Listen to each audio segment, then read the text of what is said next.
Bakardadeak sormenean izugarrizko garrantzia du, alde batetik bakardadean garatzen direlako naiz eta gizartean bizi eta naiz eta motivazioak edo halako puntuak edo printza batzuek bizitza sozialetik hartu, gero garapena, konposizioa beti bakarra da. Artea individuala da, batek sortzen du. Elkarrekin sortzekoak, bai, badira elkarrekin interpretatzekoak, baina sortu, orduan bakardadeak alde batera behar du bakardadea sortzeko, ordu asko egin behar dituzu bakarrik lanean kontzentratu da, eta gero nik aipatu dudan haurtzaroko bakardade horrek asmaziorako, fantasiarako eman zidan bidea, horregatik, edozein aurre orain beti hemendik 1000 urtera bakarri baldin badago, zerbait asmatzen ari delako orduan, nik hortan eman nituen haurtzaroko eta gaztaroko urte gehienak, eta orduan hori gelditu zait itxatzita halako bizio bat bezala, eta bizio hori behar da sortzeko.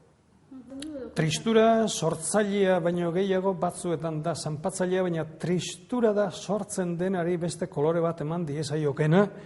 Tristura da gainera, nik azaldu da moduan, haurtzaro baten etena izan zenetik sortutako tristura, halako nolabait esateko tristura existentzial bat, baina ez zaite gustatzen gehiago termino hori, baina horrelako zerbait gelditu zaite itxatzita haurtzaroan gertatutako eten horrengatik. Gero, tristura da gogoaren egoera bat, egoera animiko bat, eta egoera animiko oso zehatza ez da, baina da oso sentibera.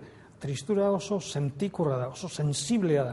Orduan, tratatzen duzun gaia, tratatzen duzula, umorea baldin bada ere, tristuraren horre zenak inguruan hurbil badira, laguntzen dute kolorea ematen, sakontasuna ematen, variazioa ematen, tristura ez da ona bizizateko, baina ezin du hortik alde egin askotan behintzat.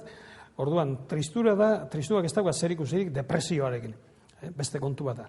Tristura da halako malenkonia bat, sensibilitate puntu bat, eta horrek asko laguntzen dio sormenari, beste dimensio bat ematen, ipuin xelebre bat kontatu nahi baduzu ere, zure barruan hor dauzkazu beste ahalmen batzuk esaten, hau honi hola komeni da, eta laguntzaile handia da. Eta nik uste dut, artista guztie benetakoak izan direnak, badutela tristurarekin zerikusi handia. Edo behintzat tristurarekin jokatzen badakitela.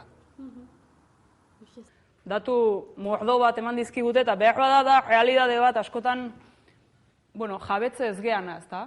Edo jabetze ezgeana esaten detenean, adibidez gu berso mundutik, askotan berso mundun badaukagu sensazioa Euskal Herriaren nahiko pulsu erreala daukagula, ez? Oso eremu zabalean ibiltze gehalako.